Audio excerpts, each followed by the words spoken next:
do you want to just introduce yourself to start, or however you want to Yeah, introduce yourself? sure. My name is Ethan. Uh, I'm 23. I met this lovely gentleman here, Noah, right? Yep, yep. Yeah, okay. Just wanted to make sure.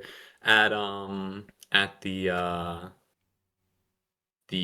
Midwestuary conference, we were linked together by a messenger, if you will, a lovely Greek man, who heard me mention cybernetic, like in the Greek origin of the word, the word kybernetikos or whatever exactly it is, like steersman, and then he heard me talking about like nihilism and like spiritual warfare and a bunch of disparate things. And he was like, "You should talk to this guy I know." Um, but yeah, I'm a student. I study ecology. I'm almost done studying ecology. I graduate in a few months, and I have a lot of disparate interests: theology, philosophy, miscellaneous esotericism, uh, obviously ecology, physics, stuff in that nature. So Got it. yeah, that's Yeah, that's a good overview. awesome. Well, what brought you to Midwestuary? Primarily the reason that I came to Midwestern, well, the reason that I found out about it first of all was Pajot. I was watching one of his videos with Vervaeke, I believe, and there was an ad about Midwestern area, and I was like, "Oh, Midwest, I wonder if it's near me." And I checked, and it was like less than half an hour away from my house. So I was like, "Oh, that's really convenient." There's a conference going on with people who hold, similar desires to connect with these kinds of ideas, this, frame of reference of ideas, and wants, they want to sort of share and make friends. So I was like, that sounds awesome, and yeah, I ended up going because of that. Cool. And how did you like what? Oh, for most of us, right? There's like a certain like rabbit hole that you go down where you start Yeah, somewhere and yeah, then you reach something. So, yeah. do you have that kind of in mind I for? guess the most relevant domain of the rabbit hole, because I could go back and Of back course, yeah. further. But I found Pajot through being interested in Peterson a little bit in like 2023. Mhm. Um, and I had learned of Peterson in like 2016, 17, 18, around then, but back then I was like, this old stooge, I don't like him. And then, life happens 5 years later. I'm like, hey, I should probably, check out what he's got to say. Uh, and I listened to some of his talks. Eventually, I found Pajot in one of his interviews. I was like, now this guy I really like because he was speaking my language. And I started watching his stuff. I sent some of his videos to my friend. He was like, this guy's just speaking gobbledygook. I was like, no, like listen like longer. He's like, oh shit. He is actually very articulate. I was like, yeah, right. So I started watching Pajot. Also found Vervaeke through I'd seen a couple videos of Peterson interviewing Vervaeke, but I didn't watch them. But I Mhm. saw the dialogues between Pajot and Vervaeke, also one he had recently with Jordan Hall that was like it was the But Why Christianity video. I don't know if you've seen that one, but that's probably my favorite dialogue amidst the two and three of them that I've seen. So that was mostly the rabbit hole. It was the Peterson Pajot pipeline. Got it. Got it. Interesting. And do you remember what video that was of Peugeot's that kind of caught you? I don't, off the top of my head, Oh, no, no worries if you. remember.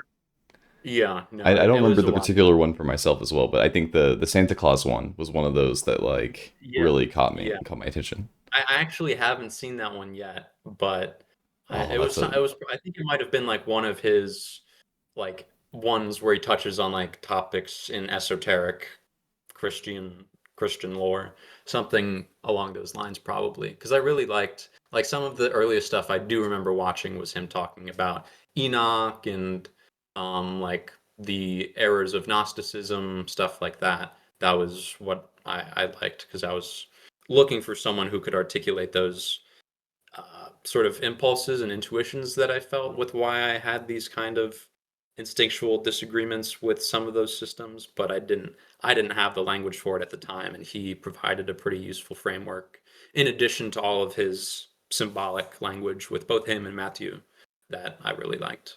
Hmm. It's good. Um, well, I'm curious too. Are you some sort of flavor of Christian, or are you kind of coming at it from Yeah. the outside, or? Yeah, I guess I started getting interested through Pajot in Orthodoxy in I want to say like early 2024, late 2023, early 2024. Mhm. Um, coming from an occultist background, and then before that coming from an atheist background, or like just like a secular, non anything background raised that way, basically.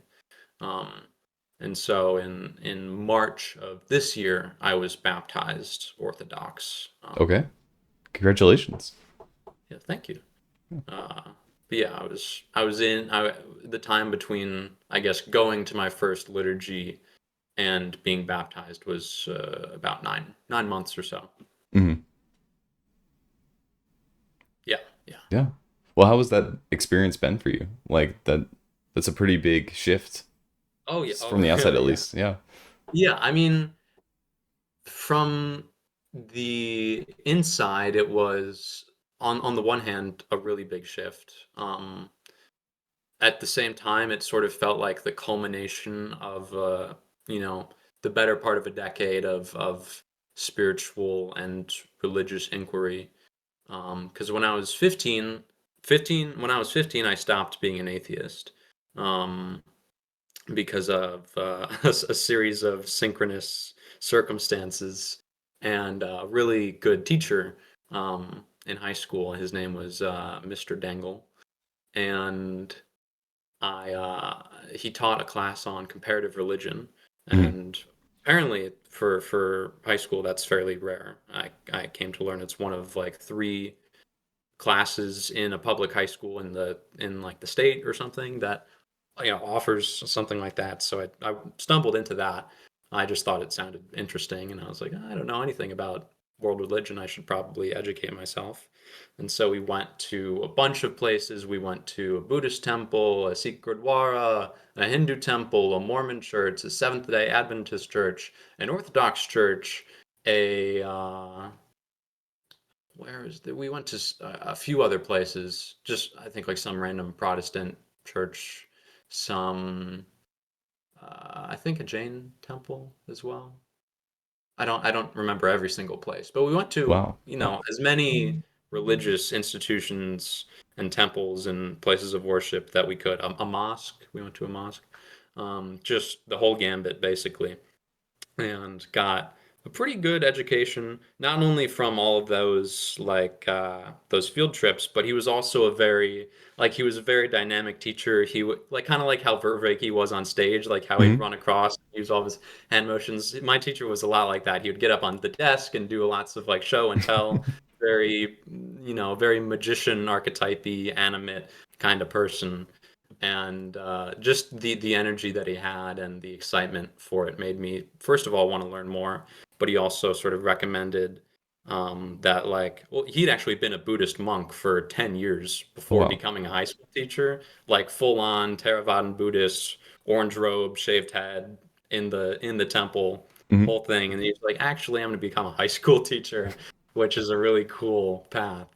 But he wouldn't describe himself as a Buddhist, but it's influential certainly in his person. Yeah. But he was like, you should try, I mean, he like taught us the basics of meditation. Do you know what a Buddhist koan is? Not super familiar. No. It's basically like a riddle, but it's like a poem, riddle, story, mind puzzle thing that's essentially it's like a paradox that culminates uh, in meditating on it. it's supposed to bring you sort of into a state of like spontaneous noesis, essentially, like a rupturing of the rational mind into like, you know, immanence, transcendent confluence, that kind of, it's Hmm. supposed to initiate some, you know, minor mystical experience. Um, and so all the exposure to all of these things sort of struck me and got me started on a path of trying to inquire deeper into what, you know, on the one hand, what life is all about. Because I was also coming from a really horrible depression, like a suicidal depression, a few Hmm. years prior to that. So I was like, okay, got to figure this stuff out. Um, and then that basically led me to study everything that I could get my hands on, like Egyptian philosophy and mysticism, Neoplatonism, Wicca, Norse paganism, Advaita Vedanta, regular Vedanta, Hinduism, Trika Shaivism, Mahayana Buddhism, Vajrayana Buddhism, Dzogchen Buddhism, uh, and like Kabbalah, Hmm. um, just any rich mystical tradition that I could get my hands on, essentially chaos magic, basically everything that I could find. Um, so I would have described myself probably as like a non-dual syncretic um, pagan, generally speaking, Got it. at that time for a while. Um, and now I'm now I'm Orthodox, so it's really funny. Uh, it's yeah. Yeah, I'm a little curious about that shift because I feel like that's a big one. And was it a lot of Peugeot's symbolic language? Is that what you were kind of connecting with? Not necessarily, because I had already come to at least a very similar, I guess, metaphysical lens of looking at the world. Hmm. I don't know. Are you familiar with Galahad Eridanus at all? A bit. Yeah. Yeah, some of his stuff. First of all, watching all of his videos, I was like, okay, this guy's clearly having very similar experiences and insights as me and my close friend who I was sort of along for the ride with in this you know journey of metaphysical and mystical exploration. Um, and uh, it, it wasn't necessarily that the symbolic language itself was new to me. That wasn't new per se. I had kind of like cobbled together a very similar epistemology, Hmm. as Pajot had. It was more so realizing that there were certain I guess metaphysical inconsistencies that I had come to notice. There were certain things that I was trying to reconcile um, metaphysically that I couldn't see accurately resolved. That like the question of like the one and the many is like true non-duality. If that is the case, then why is there differentiation at all? Like, and then just like the uh, the one thing that I would say is differentiates like the best Buddhist, like if we're being charitable, like very very refined, humble, like best Buddhist, best Advaitin, best etc. and best say like Orthodox. Like metaphysically, it comes down to the incarnation, and like the notion that the transcendent God beyond being and non-being became a particular being at a Hmm. particular time and place. That was very um, relevant to me. That was a very that seemed and as far as I would articulate now, it has resolved some of those paradoxes to me. Um, Yeah. and so I started studying Orthodoxy after that because I was like, well, This is a Christian tradition that is not sort of diluted by what I felt to be one of the main causes of a lot of the degradation of society nowadays, like the materialism, the secularism, the nihilism, the disenchantment and de-animation of the world. I saw that, there's this tradition that on the one hand there's like, yeah, there's Christ, and on the other hand there's all of this like it is in some sense like an animist, I'm using that term very loosely, Hmm. religion, because it sees everything as the union of spiritual operation and potential with spirits behind everything, and a tiered organization of spirits and, natural beings and all of this stuff. Yet at the same time, it is something that not only I can relate to, but I have a very personal relationship with the the God of that of Christianity. Yeah. So it was a confluence of a lot of factors. Those are the ones that I can articulate best right now. And forgive me if this is kind of getting at what you just said, but what do No you worries. think is the answer in Orthodoxy to kind of these problems that you were kind of pointing out, the nihilism and Yeah. the materialism and these kind of hmm things? Um, it's a couple of things. I would say, first of all, the nihilism of the world right now. Um, I've like tried to trace it back to a particular moment in time, and while I don't think that that's necessarily accurate to say that it happened right here, right then, Hmm. right now, like in this particular moment, I think you can do that with a lot of particular moments that sort of generalize a principle. And I think one of those moments in history that sort of, I guess, exemplifies this trend of society away from not only the, I guess, if you wanted to broadly term it, the enchanted worldview, but also just a recognition of the mystical nature of human experience, which I mean, I guess that is like at the heart of the enchanted worldview. But specifically in like Western society, in like the Christian world, um, that would be in, I believe it's it was 14th century, late 13th to 14th century. Um, I think so. I always I think it's like 1300s, 1400s, around there. There was a an abbot of the monastery on Mount Athos, if you're at all Hmm. familiar with that. It's yeah, his name was Gregory Palamas. And Gregory Palamas, he's recognized as a saint now in in the tradition for a number of things, but primarily what he's part of what he's well known for is not is his theology, and his mysticism is rooted in some substantial way to it's rooted to his dialogue slash debate and disagreement with a scholar named Barlaam, who came from, I believe, Constantinople.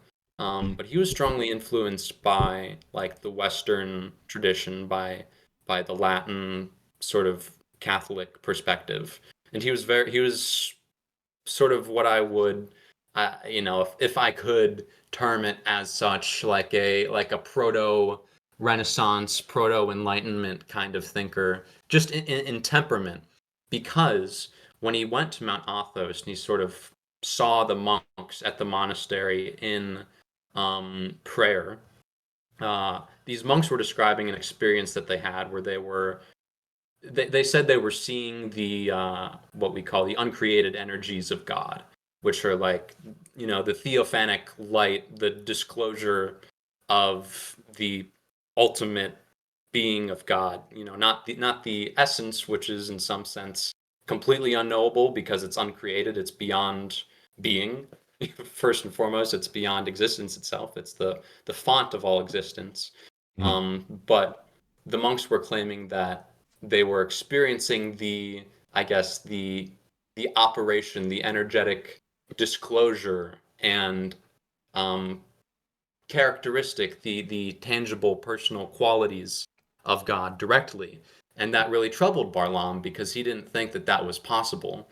He Mhm. thought that there was an absolute division between God, the uncreated, and the created, in the sense that he thought that the highest rational or the highest faculty through which the human being could experience God is through rationality, is through thinking, which, if you know anything about, first of all, just mystical experience, and second of all, like the replete history of the Orthodox Church, that's just not that just directly counteracts like what we believe about God and how we can experience God. And so Gregory Palamas was like, that's a pretty big error.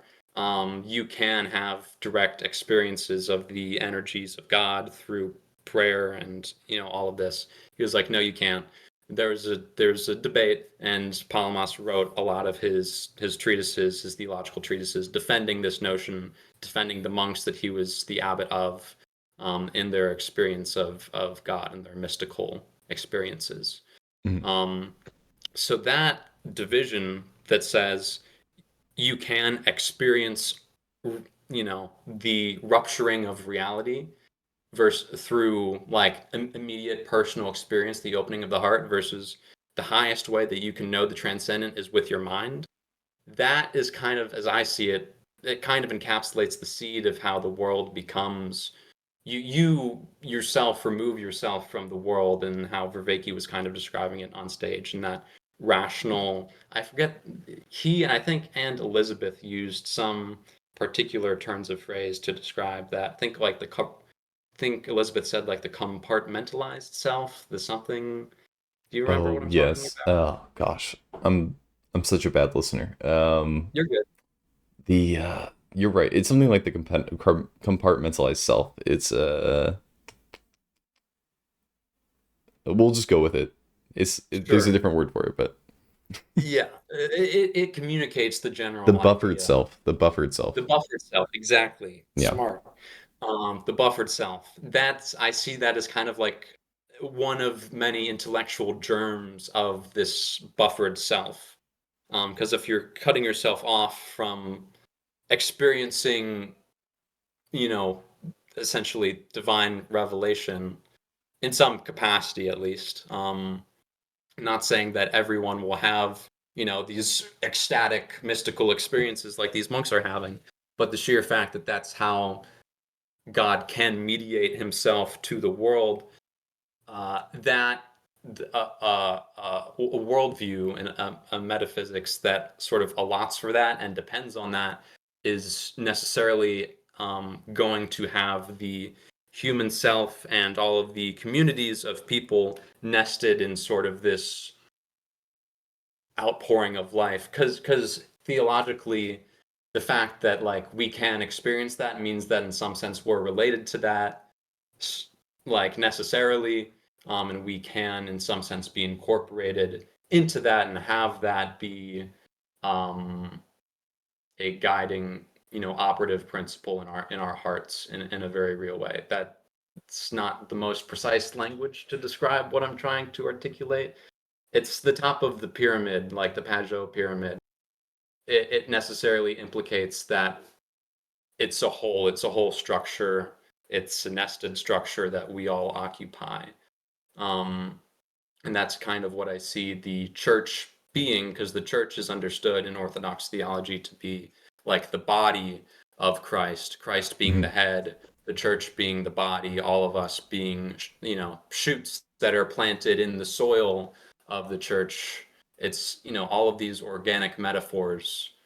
As an ecologist, obviously, it sort of drew me in. I was like, oh wow, they're using this, parable-esque language to describe how reality operates and how the human person is incorporated into these sort of nesting fractal hierarchies of divine manifestation. So that is part of what drew me in and how I Mhm. see it kind of addressing some of the meaninglessness crises is because it necessarily assumes that the world is replete with meaning, that we have direct access to it, and that it composes the essence of everything around us. It's at the root of our phenomenological experience of the world because everything is disclosed through us through like the grace of being created beings by God in a sense. Yeah. I hope that answers your question Mhm. in some sense.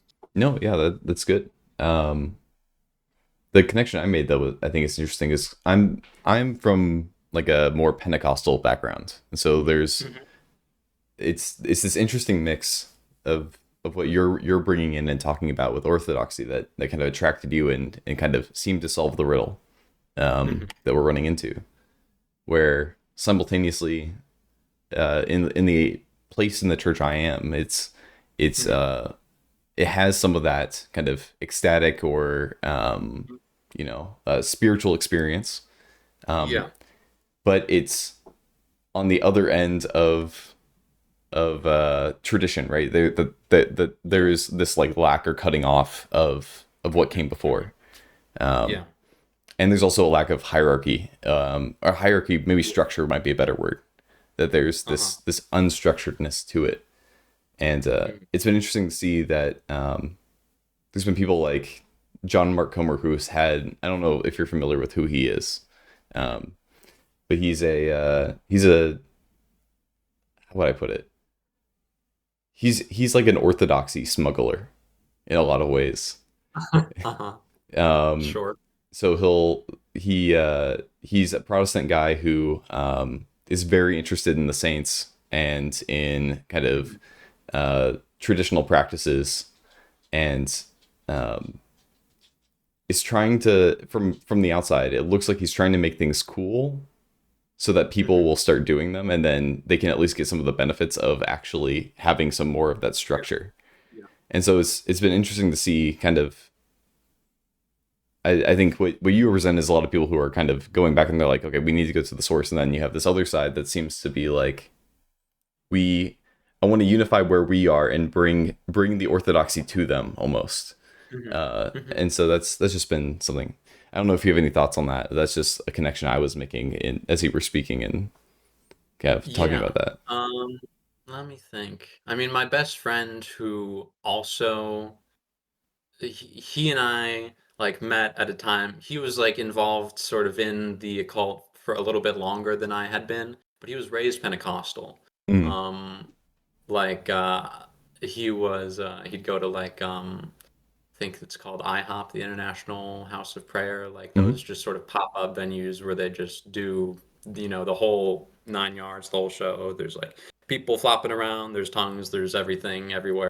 yeah. Very Well, intense. and it varies widely, right? You'll have some Yep. Pentecostal Yeah, circles yeah. where it's like there's nothing going on. Like that we just believe Yeah. that this stuff happens, but there's nothing going on. And then Yeah. there's the other end where it's like We almost do this shit. extremely obvious spiritual abuses kind of going on in other Yeah. places, and then other Yeah. places that it's craziness, and it's everything in Mhm. between. Sure. Yeah, That's what I heard because he described it. He said there was like a low church and a high church Pentecostal was the way he described it. Um, but he sort of grew up in both, and then was became disillusioned with that, yeah, and then got involved in the occult, and then we met, and then sort of had parallel journeys intertwining. And he's also Orthodox now. yeah, We converted at a similar time, more or less a similar time. He got baptized like 2 weeks after me. Um, so pretty in tandem hmm, journey. And I think he would probably have a better answer for this question than no, I yeah, would, just because I have no personal experience with any Protestant sect at all. Like the first time I was in a Protestant church was at Midwesterbury. Um, and I mean, I guess my 2 cents that I don't have 2 cents. I have 1 cent that I can offer. Um, Let me figure out what that is. I mean, I think. I completely understand the impulse to pull uh like to invest yourself and bring to where you are now as an existing community of people this huge replete sort of body of history and like people and it's not like the saints aren't in heaven praying for everyone including all these Pentecostals over there doing all this. It's not like that's not happening. That is. I guess the way I think about it is just like why why if you have like some arbitrary percentage of what you like and you're just pulling from this this fountain, you're like siphoning, you're taking a bucket, scooping it up and saying let's have some water over here, why not just go to the fountain, is Hmm. would be my like adage. That's from an outsider's perspective, so Yeah, I can't, that's just my I think that will, yeah. yeah, I think it'd be something fun to dig into. I'd be curious to. I might come back to this. I might kind of loop it back in, but I kind of wanted to poke at during Midwestery there was the big topic of AI, and Hmm. Hmm. there was a big back and forth on that. Yeah, yeah. What were your thoughts on that, or is that interesting to you at all? Also, because I know some people Oh, just can't stand the AI it, question. So, yeah, yeah. I was talking. My priest, funnily enough, was also at Midwest Jury, like the oh, priest perfect. of the church today.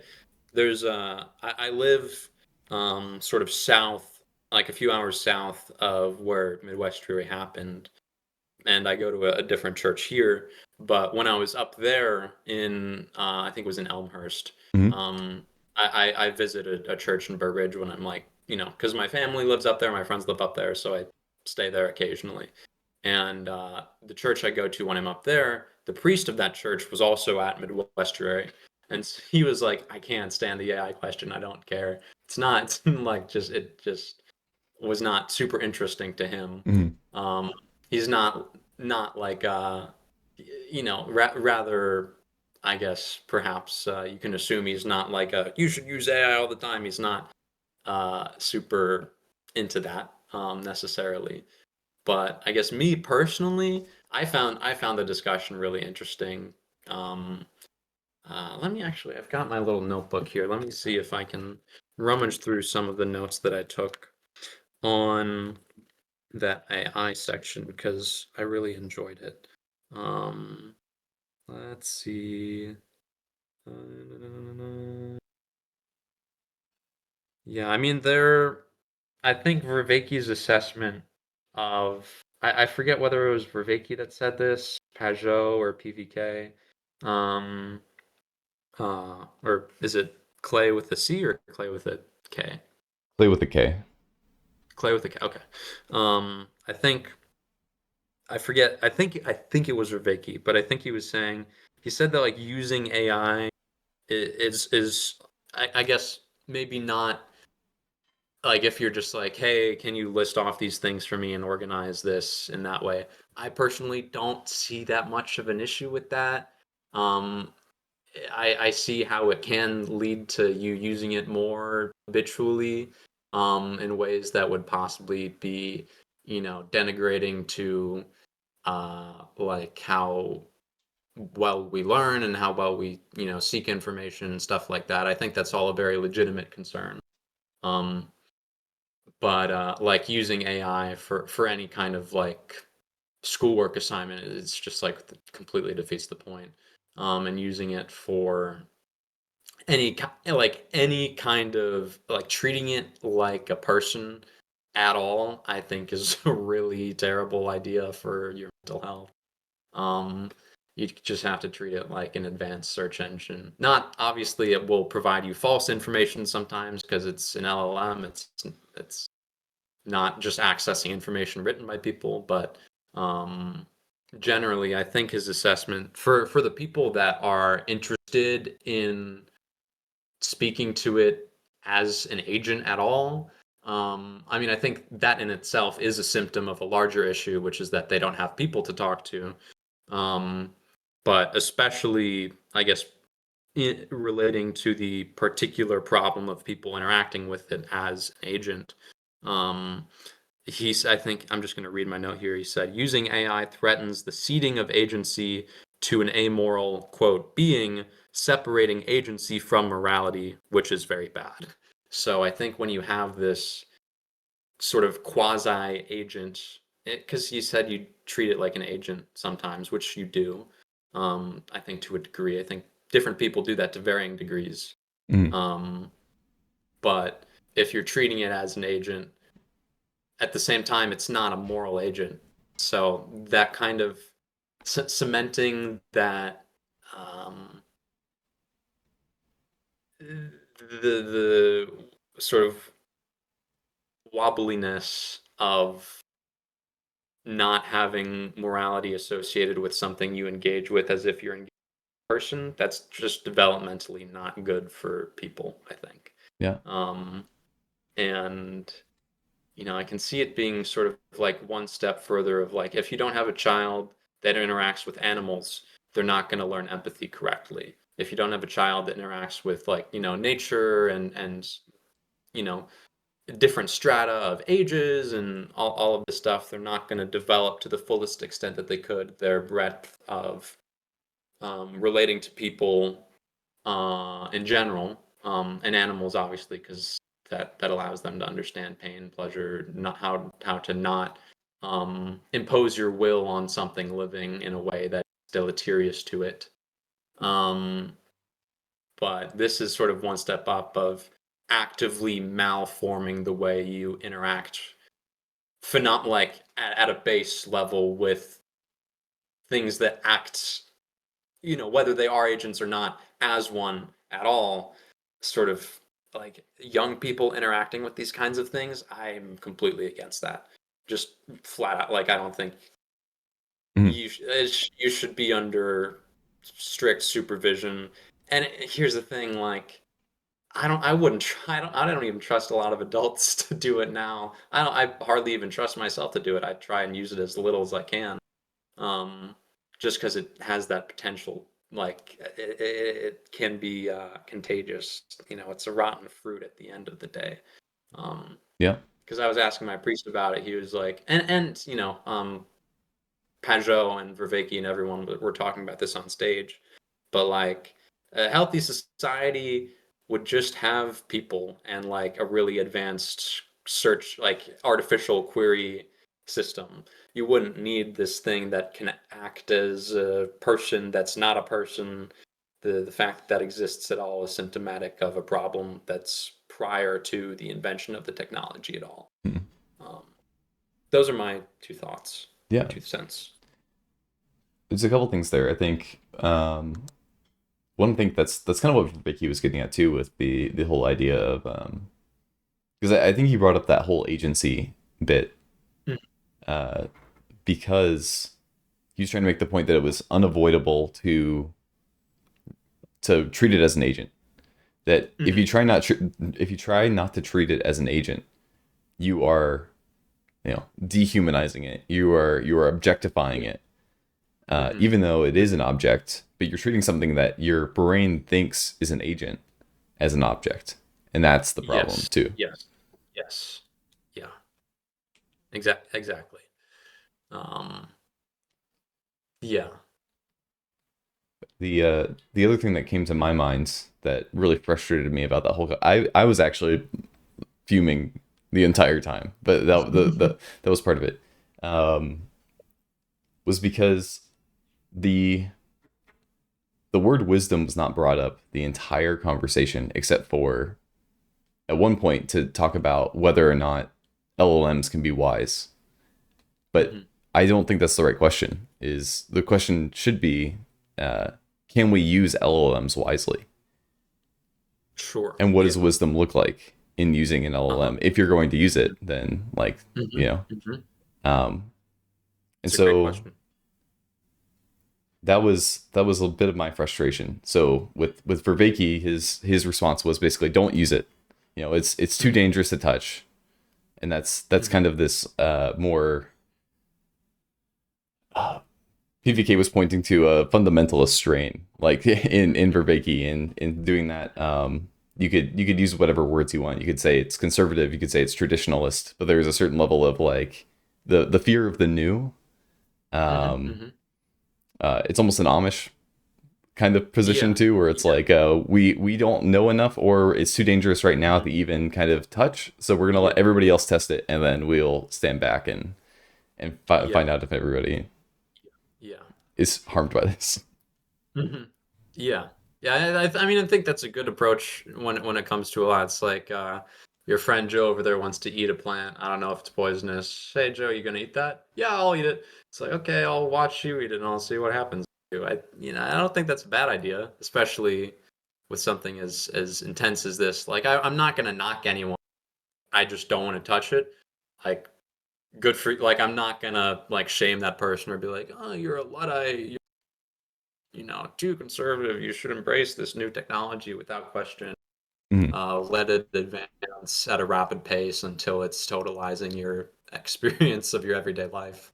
Like, I'm not gonna knock someone for being like, no, thank you. And I'm more partial to that disposition myself. I still find myself using it because it is convenient and can do certain things that like I'm perfectly capable of doing faster than I could do them in a way that is, I guess, more it's an efficiency thing.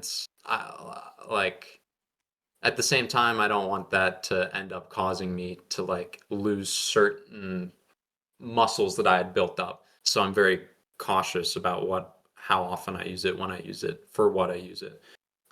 Like I'd use it to assemble like a list. Today I asked it, even then I ask, it's like, Christ, it's complicated.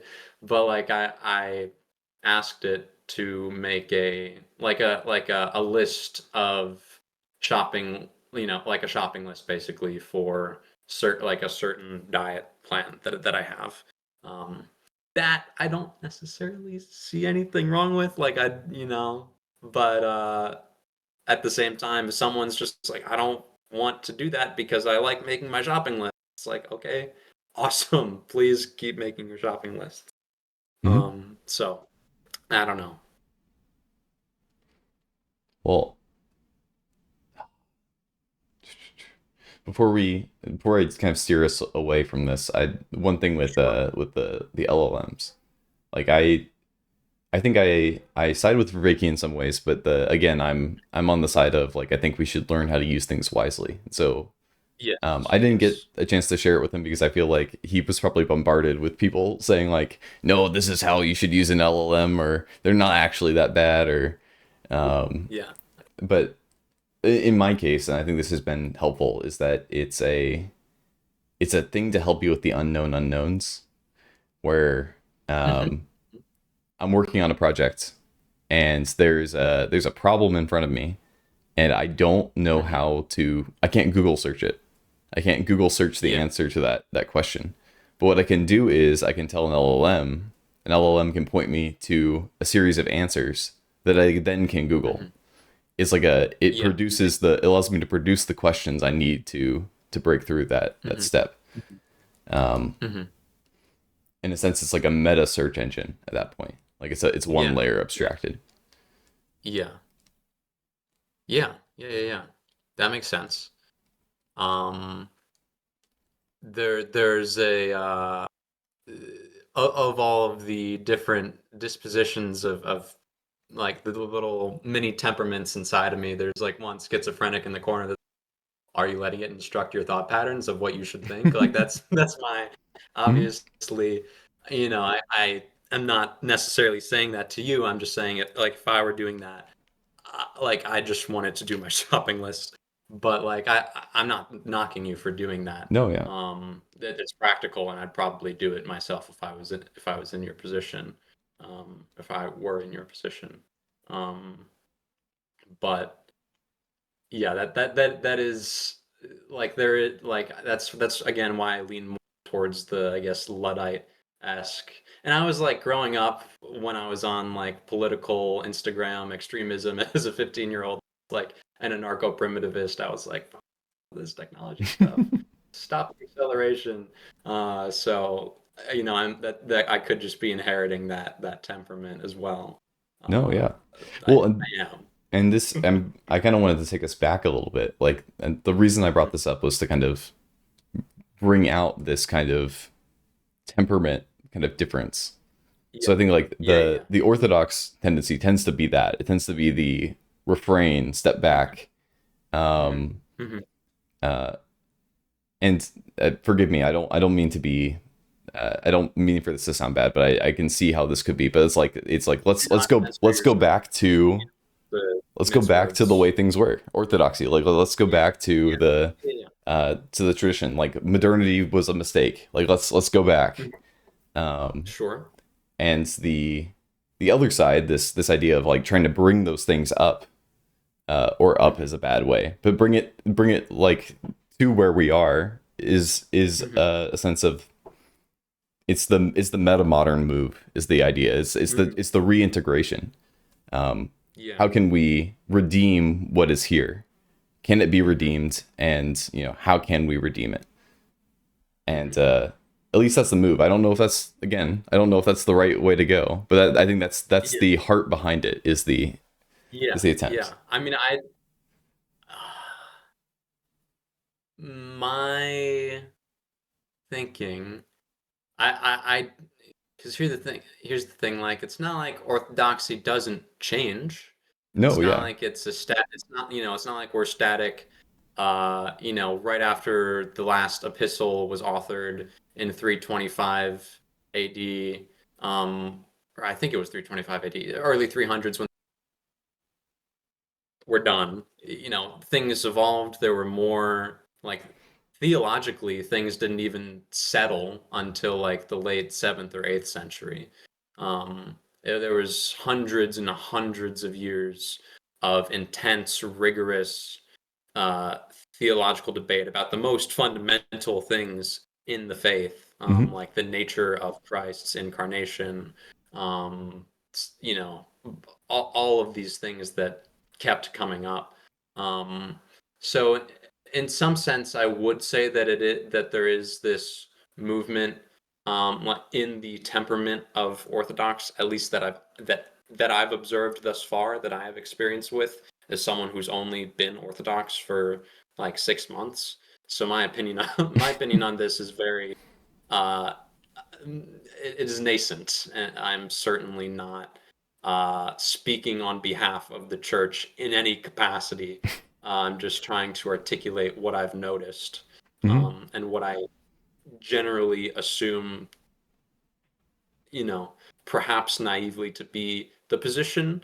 But from what I can tell, and from what I've heard from priests, um, in my own words, of course, there's obviously that movement of looking back at what we have, looking back at the wisdom of hundreds of years of people who have been steeped in the writings of the church fathers, and the inherited oral wisdom of saints, and all of these uh, sources of wisdom.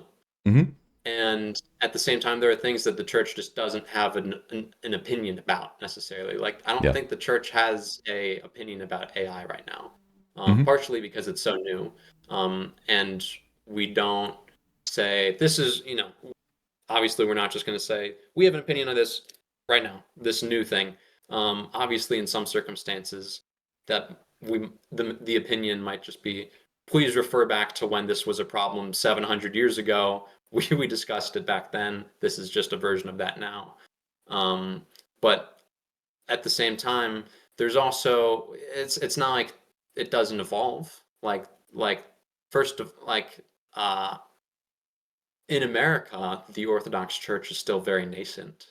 There isn't even like a unique cultural, like ethos of, how we'd recognize the distinction of like Romanian Orthodoxy or Georgian Orthodoxy, or Lebanese Orthodoxy, or something like that. There's Hmm. no like unique American. Orthodoxy. So in that sense, it's still very much a living, dynamic process. And then philosophically, it's not that it doesn't change, it's just that it changes slowly. Yeah. Um, that's what I'd say on the matter. No, yeah. So it's dynamic. It's like a plant. It's not like a person moving fast all the time. In some sense, it's like a tree moving very slowly.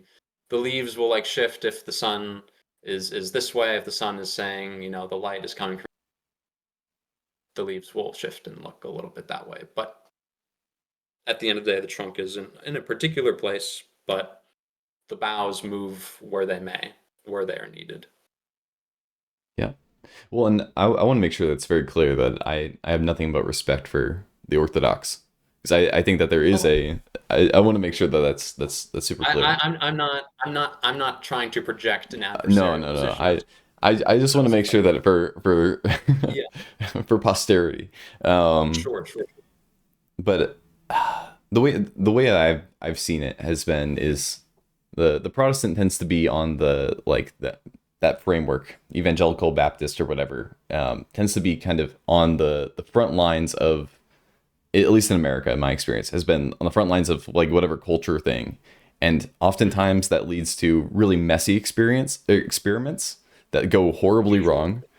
And Uh-huh. sometimes it goes very well. In the Yeah. center, you have kind of the Catholic Church that kind of will be very slow on some things, but very quick on other things, Mhm. and it's less risky.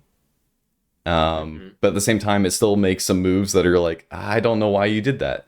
Where the Orthodox Church, I feel like, is very slow and is like trying to be very intentional about every single kind of Mhm. position it makes, and each of Yeah. these has its own pros and cons to them, and how they go, and um, you know, uh, I'm because I'm kind of in the riskier one. I'm like, oh yeah, they're all kind of equally good, and they all have their cons and pros. At the same time, Mhm. though, I know not everybody shares that opinion. I know there's some people who are Sure. like, no, actually, the low risk is the really important one, or we need a balance. Mhm.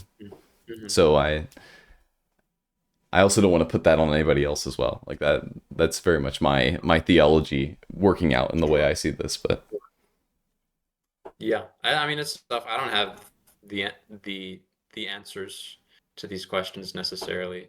I'm just sticking like I came here because of very personal reasons yeah, that have nothing to do with most of what we're talking about. It's been because of like spiritual transformation and like finding nourishing life in the community, in the people, in the in Christ. yeah, So it's been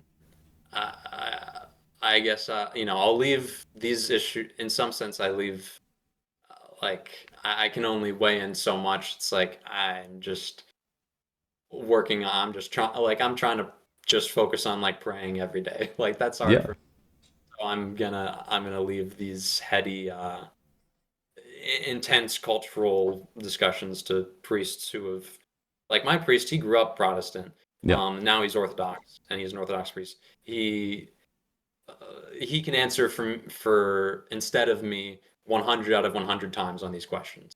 I'd happily chip in my 2 cents, but like, I don't feel like I am in a place to give any kind of authoritative answer other than um, I think that the Orthodox Church inherits wisdom and the grace of God, and so I trust the decisions that it makes as a gestalt assemblage of people who follow God.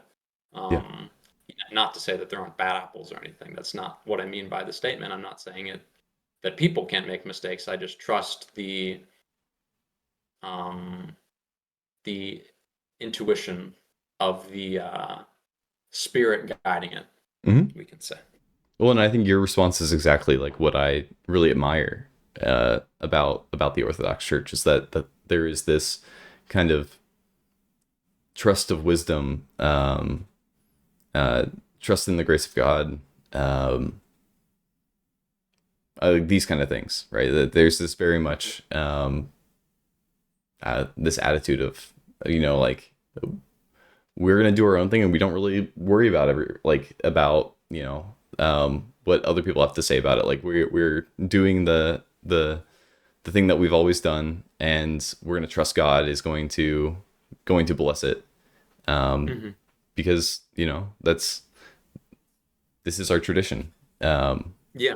Yeah. and there's a beauty to that. It's undeniable, right? But Hmm. yeah. Yeah, for sure. um was there anything else from Midwestuary that kind of has been kind of pecking at your mind for the last little bit? Um, this is something that I discussed in my small group, and it's something that's still very um it hasn't there's a knot there that hasn't been untangled or fully resolved. I really liked the, there was a sense, uh, it felt in some sense a little like Dionysian almost. Just the nature of the conference, the art style, the of like in like the prelude to like Pajot coming up, there were those info like the graphics. I think I don't know his name. Hmm. Grizz Grim.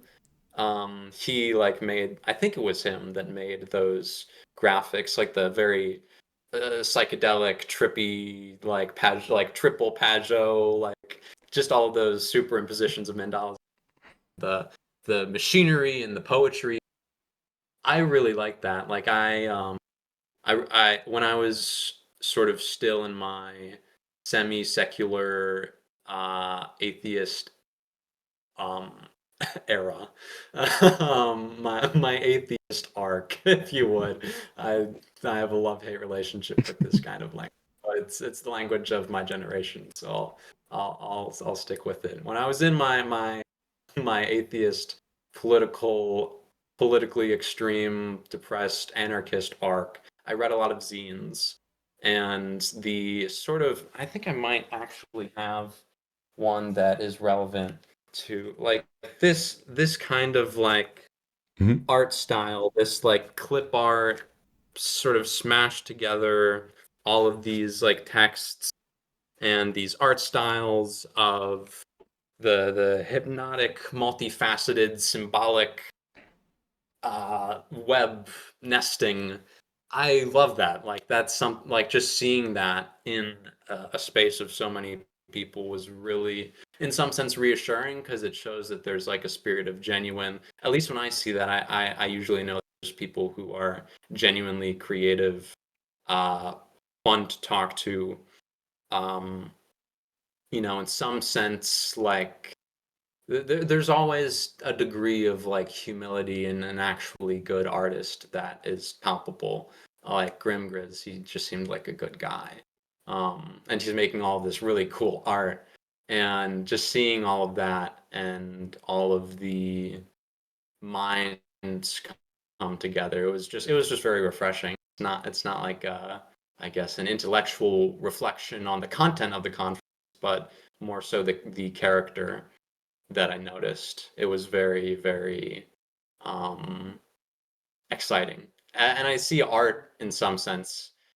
The actual like creations of all of the people attending this as the expression of like the in some sense an expression of the solution of the problem in general, which is like actual cultural shifting, like shifting the narrative of disenchantment to reenchantment and disembodiment to re-embodiment, and all of these terminologies for processes that are in reality very translingual, interpersonal, and immediate.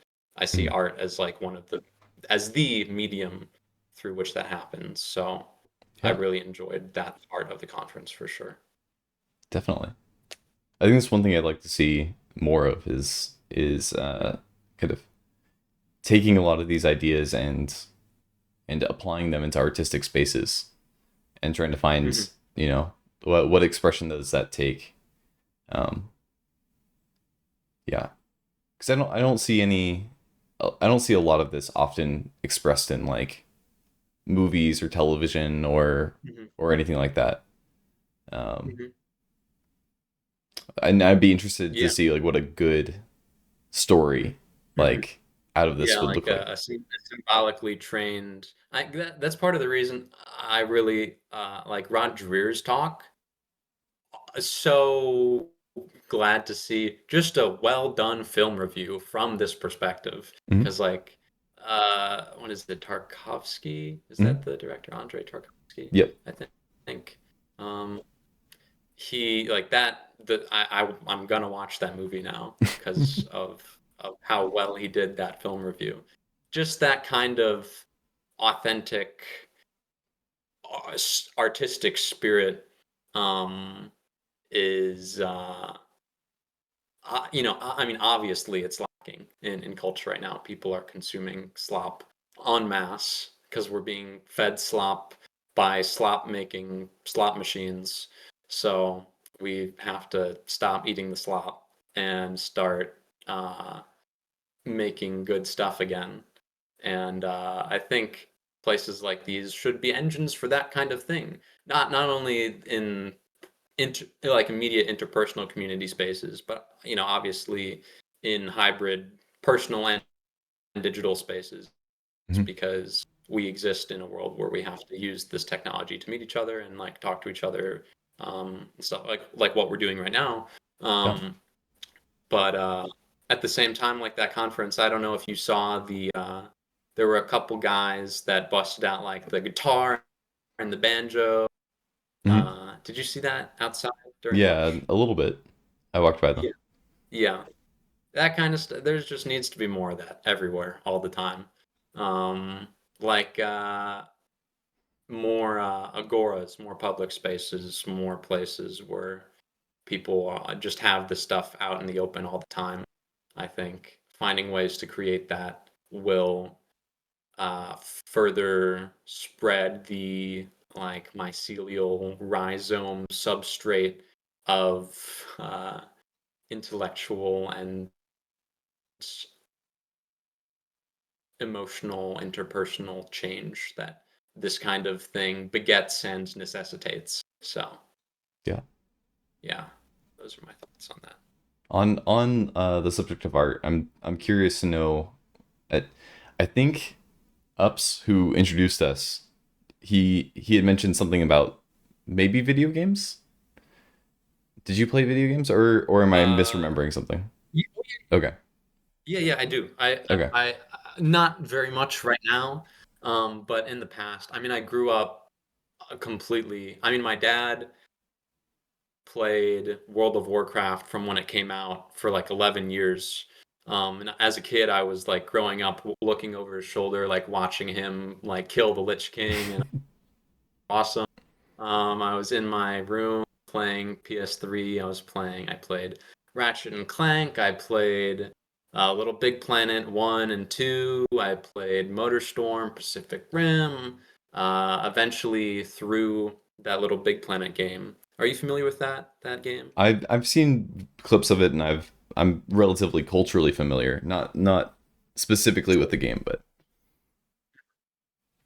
That game, besides like actually fostering kind of like a creative curiosity in me, also introduced me to Minecraft, and that got me on the PC to begin with because I was like, I need a computer to play this game well and to play it with a lot of people that I just like I got a link to a Minecraft server for I was really into this book series as a kid called Warrior Cats. hmm. It's just like about these cats that are in clans, and it's about like nature and all cat tribes basically. I was like, that's so cool. And someone gave me a link to that, and so I started playing on it. I friends and I started getting involved in PC gaming. Downloaded Steam. I played a bunch of Terraria. God forgive me, I played hundreds of hours of League of Legends for way too long. Um, Terrible decision. Horrible, horrible idea. But it was fun, I played it with time. I had lots of really tilted times. I learned that I can be really angry if I don't control myself, and just really quite a goofball, Hmm. getting salty at random people on the internet. But that was fun. I loved, let's see, Hollow Knight, Super Hot. Um, there's a couple more that I'm War Thunder, all sorts of video games that, and like I mean, with my friends growing up, I played a lot of Super Smash Bros. I played Melee. I played, I think four. I don't know. I think it's called Super Smash Bros. Four. There was like Super Smash Bros. Ultimate, the newer one. I played a lot of those. They were like super into Melee, and they would go to tournaments and use their GameCube controllers to wave dash and completely three stock me, and I would just sit there like, all right, guys. It's been nice knowing you, and everything, but I can't have fun playing this game at all. I'd be like, can we go outside? And they'd be like, no, we're playing Melee. And I'm, fuck, I can't beat any of you, but it's fun at least. Um, yeah, I played a lot of video games growing up. Very, very influential medium of art and storytelling to me. Yeah. Night in the Woods is another one that I really, really Mm. like. It's like a story-based game. Only like 10 hours or so to play it, but awesome. Yeah. I was curious a few things. You're you talking about zines and the art style, and then also talking about Yeah. political extremism made me think about that. Have you ever looked at Disco Elysium at all, or are you I have familiar? heard of Disco Elysium, but I have not played it myself. That's not no, that's Crypt of the Necro Dancer. I've played a bit of that, but I don't know Disco Elysium Okay, it's at all. more on the Have you? RPG end, so Okay. that's a bit of it. But it's interesting because it's also a bit of a buffer itself too. Your character is um, whenever he interacts with anybody or anything, there's an internal monologue that goes on, and you can read it. It kind of comes down, but different Hmm. aspects of himself will speak. So it's either his sense, Mm. it'll be like his sense of authority starts speaking to cynicism or something like that. Like it, and they'll start having these Yeah, yeah, conversations. And yeah. as Yeah. you level up your skills, those parts of you become stronger and will speak up more. And Mm. Hmm. there's a lot of political kind of angles to it, and it's a fascinating game.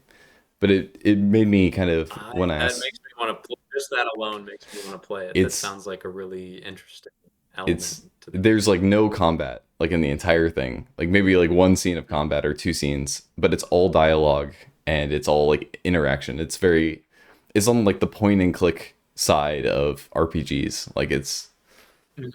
it's fascinating. If it's on sale and you have too much time on your hands, like that's a good one to look at. Do I have Steam on this laptop? I do.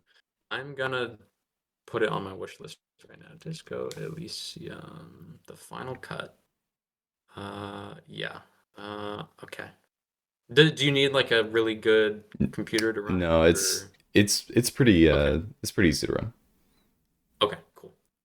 But Yeah, but kind of going I'll into check that that, I was curious, like, is there any games that you played or kind of interacted with that we're talking about art that both moves us, but then also like seems to want to address what's in the culture right now or something like that. out. Have you played any games that have done that, or like you've seen kind of get close maybe? Hmm. Um, I guess the closest game that I've played that sort of touches that vein would be Night in the Woods. Okay, Um, do you know that game?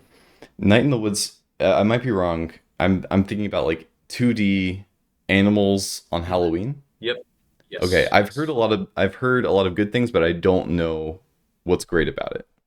So I'd love to Okay. hear. It is a story about this girl named May and her. misadventures in this town that she's moved back into after a unspecified altercation and an incident in her that she has in college with someone, or some. It's not specified exactly what happens. It's just that she like something happened and she needs to like spend some time back at her home in her hometown. And so there's like a couple people that you end up interacting with. There's like one of her close friends, Greg. There's this girl named, I think, Beatrice. A couple other people here and there. But it's there's a storyline. It's kind of there's an aspect of mystery to it. There's yeah, I don't want to say too much. There's like some eldritch stuff going on, some like a little, things peeking around dimensional corners where you would not expect them to be peeking around. You would not expect there to be a thing peeking at all. Um, and at the same time, it's set in like this rundown, rust belt, dilapidated town with all of these people that you can interact with at different stages in their lives. And it just really, I mean, I found myself relating to the main character a lot for reasons that if I elaborated on, I would spoil key elements of the story. But it's a wonderful game. The art style is beautiful. The music is really good. Um, the story is awesome. Uh, I have very few bad things to say about it. I mean, at least I might have to like replay it and see if I feel any differently now. When I played it like 4 or 5 years ago, I really liked it. Um, I found it, poignant and relevant to me at the time. Okay. So I'd certainly You say sold that me. that Yeah, that game that was certainly up there.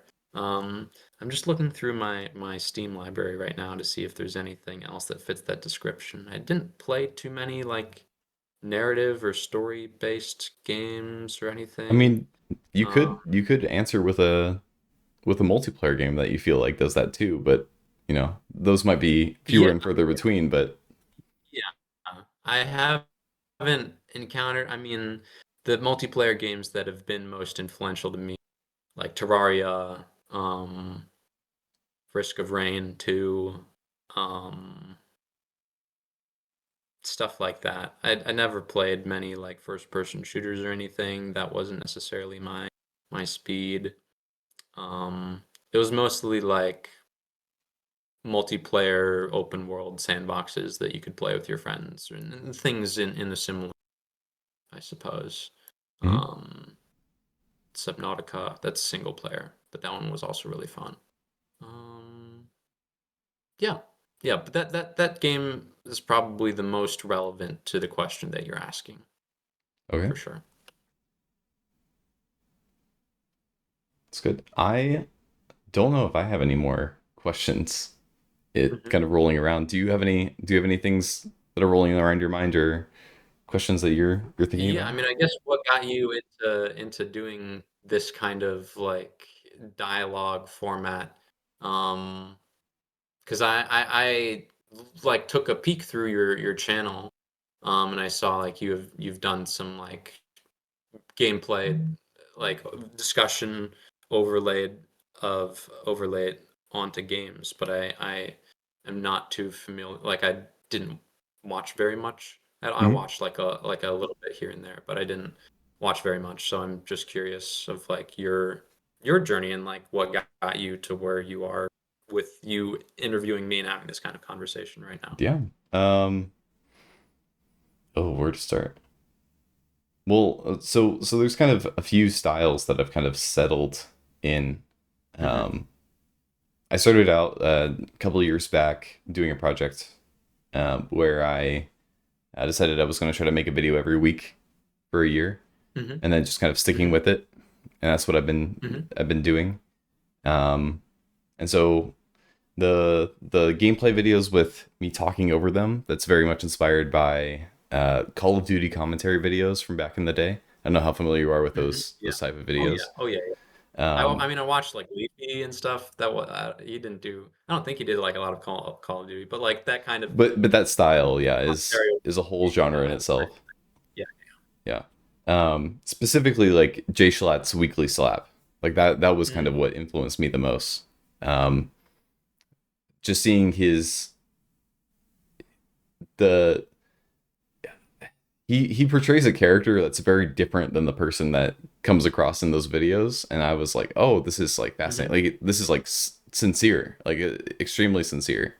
Um, mhm. and so uh, in a way, I just wanted to be able to do that too, to kind of, he started that channel as kind of a, you could say, like paying it forward from people who were kind of his next generation up, who were making those same kind of videos. And so his videos are an homage to that, and my videos, I hope, are kind of an homage to the Weekly Slap in some Yeah. way.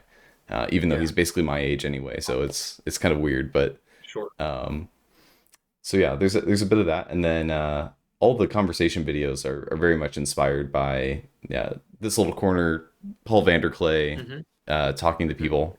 Um, I have very few of these kind of conversations compared to other people who do something similar. Um, like Christian Baxter is kind of like the spiritual successor in many ways of just every video he does. He does like one a week, and it's almost 2 hours of him, either talking to somebody he just met or, somebody he was able to catch Hmm. online. So uh, Hmm. uh, all my kind of stuff is homages to things that I have enjoyed and liked and wanted to try to participate in and find a way to kind of do that too. Yeah. Awesome. Yeah. I'm trying to think of YouTubers that were most influential to me. I mean, I watched like a lot of gameplay YouTubers, like the I don't know how you would describe them, but like I watched when I was younger, I watched like Leafy, I watched Jacksepticeye, I watched a lot of like not like the super like in your face energetic ones, but a few of them occasionally occasionally known to be somewhat subdued ones. But I liked them a lot. There's someone else I'm trying to think of. I mean, I liked Game Grumps a bit. Um, but yeah, it's a really it's a good it's like the digital equivalent of, like talking with a friend while playing a game together. It's the closest thing.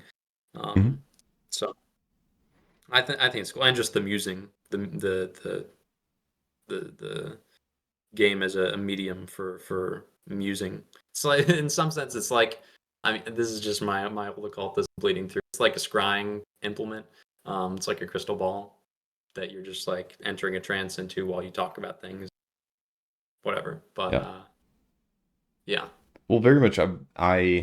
I've had several good experiences of being, either I'm playing a game and somebody's sitting on a couch next to me and we're just talking to each other, or online. You could do Hmm. that too. Hmm. Uh, and trying to recreate that in digital form. Like, how do you Yeah. kind of bring about that similar Yeah. vibe? So Hmm. very much in my streams, like I've tried to get people to like jump on a Discord call to talk as I'm playing a game, Hmm. and Yeah. Yeah. Yeah. maybe there'll be a bit like a face cam for me but not for them, or maybe there's no face cam at all, and so it's just voices talking and everybody's looking at the same thing, and it's very Yeah. much the Yeah. side by side. People talk about women tend to like to talk face to face, so there is this kind of Hmm. like eye contact being very important and kind of doing things Hmm. like that, and Hmm. men tend to prefer the let's all look at the car as we work on it, let's Yeah. all Yeah. play a Yeah. game and look at the same thing, and so trying to recreate Exactly. that sense of Hmm. both like unity but then also just like how far can we get, how close can we get to that, Hmm. has been kind Hmm. of my challenge or my kind of side project. Yeah. I mean, if you ever want to play games together, I'm down. Like, I would love to. I don't have the best. Actually, no, I do have my dad lent me his gaming laptop right now, so I've got it Oh. for an unknown amount of time. But I don't know what are the games that you do that kind of thing the most with right now that you, I tend to do single player for the most part, but I'd be okay. up if we could get a bunch of like TLC or like whoever people to play like Minecraft together. I feel like that would be a real fun time. Like we That'd could be sick. like just Yeah, have I'd like be really in game conversations about just Peugeot or whatever as we're like building houses and stuff. I think that would be a yeah, fun time. like the Minecraft Let's Plays, but we're talking about Bishop. That'd be fun. That would be a good homage because I grew up on that kind of stuff. I don't know if you watched many Minecraft Let's Plays and stuff, I but I feel bad. I feel like I missed out a lot. Like no, everybody it's has their stuff, and I'm like, oh, I didn't get into Minecraft it's until way it later. just wasn't some people's thing. There's no you had. I mean, I've never watched Jay Schlatt. By the way you described it, it sounds like I'm missing out on something. But they had their unique charm in the way that everything else in that era kind of did, for sure. Yeah, Um, but yeah, I mean, I'd totally be willing to do that. I feel like that serves as a good substitute for when we can't have immediate interpersonal interactions. That kind of environment. It facilitates dialogue in a I'm sure there's some, Vervaeke cog sci term for how it puts you in a beneficial state of mind talking with other people doing that kind of thing at the same time. But I don't know it. But I'd be down. yeah. Well, I think one thing that has been helpful for me online of like finding people to talk to and doing this has been that Mhm. I the pool of people in real life is so limited that the chances that Yeah, one of them are interested in any of the things that I'm like interested here in talking about, yeah, I yeah, I'm chances are I'm not gonna find it. I try. Like I consistently am like oh yeah, bugging yeah, yeah, strangers about or acquaintances about Peugeot or yeah, whatever, and sometimes I'll be like, hey, I don't know if you'll know any of these people, and so I'll bring up the names, and they're like, who in the world are you talking about? And I'm like, oh, okay, never yeah, mind. I'll take a yeah, step back, and I'll try to find an indirect way of influencing you yeah, to end up watching this, mhm, but yeah. online there's kind of like a Similar, self selection. similar position that I'm in right now. Like the only people I can talk to about this kind of stuff. I mean, there was an online community that I was uh, that there were a lot of people gravitating around similar things. The Formscapes channel and the Aeon Institute. If anyone who watches this knows who they are, that's a good group. Um, but as far as in person, it's like my best friend who like I've been alongside for this thing for like, the past 7 years since we met in 2018. And like him, my girlfriend, and that's it. Like Yeah, there's no like I've I feel I that. haven't really met anyone else at all. So Yeah, yeah. I mean that's kind of the hope with estuary is that like uh, in and I can't say much. I haven't been super successful in having a thriving estuary, but like in starting one, that was the hope, and kind of the Hmm. ongoing hope is like I can kind of bring people in who are interested in having at least general conversations about a lot of this. Maybe not specifically about the new Peugeot video because, people who show up to Estuary aren't necessarily interested in that, but I can have a conversation about free will or AI and at least kind of get a little bit of that in real life and the in-person kind of benefits of that too. Hmm. Yeah, and once that kind of thing starts, I'm sure people would be more interested if because if it fulfills its function, like it's like there's a spiritual hearth that you're all sitting around absorbing the light of, and so you'd be able to have those conversations much easier than otherwise. Yeah. So put some bait on the hook. It would be my. my recommendation. You can be a little tricky about it, you know. There's a place for the trickster in this kind of thing for sure. Some people need to be duped, not duped, but like surprised. Think so. I think people really, one of the things that's really lacking is people do not get adequately surprised enough. Hmm. Um, like truly actually surprised. That's one. I mean, that's a symptom of like the disenchantment and everything. Surprise is good for the soul. Yeah. Um, I think we're coming about the time. Did you have any kind of closing thoughts you wanted to send off the audience with? Let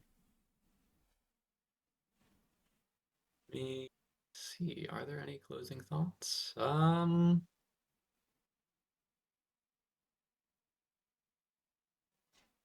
I don't have any thoughts flying around in my head right now. Um, I guess um, I don't even know.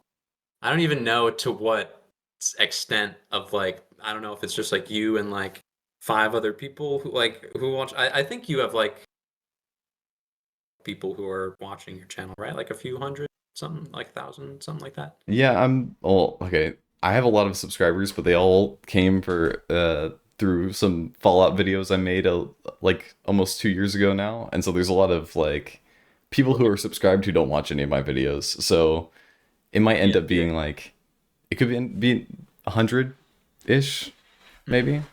Sure. Okay. Cool.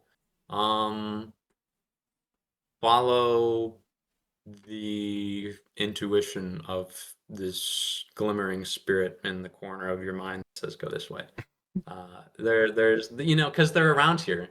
They're very active. They want people who pay attention to them and guide them to greater and greater heights. Don't get swallowed by the leviathan of pride that you can see those things, but let them instruct you in artistic endeavors for the sake of community um, and God. Yeah, I Amen. don't know. Amen. Yeah, That's good. it's been Well, a pleasure talking to you. This has been awesome. I had no idea how the conversation was going to go, but it exceeds my non-existent expectations. Not because I didn't expect anything from you. I was like, I'll talk to you. I don't know what to expect, but well, it's been great. yeah. Thank you for joining. I'm gonna stop the recording here, and then we can debrief a little bit. Yeah. Bye, everybody.